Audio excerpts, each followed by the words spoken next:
ఐటీఐలో merge చేస్తున్నారని చెప్పినారు. మాకు ఐటీఐలో మెర్జ్ చేయడం ఎవరికి ఇష్టం లేదు. పాలిటెక్నిక్ స్టూడెంట్స్ అందరికీ పాలిటెక్నిక్ చదువుకొని హైయర్ ఎడ్యుకేషన్స్కి వెళ్ళాలనే ఉంటుంది. ఎందుకంటే అందరూ మ్యాక్సిమం మిడిల్ క్లాస్ నుంచి వచ్చి ఉంటారు కాబట్టి హైయర్ ఎడ్యుకేషన్ చదువుకోవడానికి ఇదొక వే చూస్ చేసుకొని ఉంటారు కాబట్టి అందరు ఇటు వస్తారు. డిప్లొమా చదువుకొని హైయర్ ఎడ్యుకేషన్స్కి వెళ్ళి అందరూ మంచిగా గవర్నమెంట్ జాబ్ తెచ్చుకోవాలని ఉంటుంది. కానీ మాకు సర్టిఫికేట్స్ మీద ఏఐసిటి అని ఇస్తేనే మాత్రమే మాకు గవర్నమెంట్ జాబ్స్కి ఎలిజిబుల్ ఉంటుంది. కాకపోతే ఇప్పుడు శక్తి స్కీమ్లో మమ్మల్ని కలిపితే ఏఐసిటి అనేది రాదు.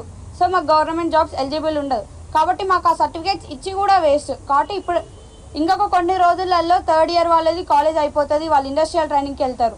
వాళ్ళకి ఇప్పుడు ఈ స్కీమ్ వస్తుంది అని చెప్తే వాళ్ళు ఏం చేస్తారు మాకు ఎవరికి అర్థమవుతలేదు. ప్రతి ఒక్క పాలిటెక్నిక్ స్టూడెంట్స్ అందరికీ ఏమన్నా మంచి చేయాలనుకుంటే ఇండస్ట్రియల్ ట్రైనింగ్లో స్కిల్స్ డెవలప్ చేయండి. మాకు ఇండస్ట్రియల్ ట్రైనింగ్ అనేది ఒకటి ఉంది, దాంట్లో స్కిల్స్ డెవలప్ చేయండి. అంతేగాని మాకు అసలు ఈ శక్తి స్కీమ్ అనేది వద్దు, అసలు ఏ డిపార్ట్మెంట్ వద్దు, మాకు మా డిప్లొమానే కావాలి.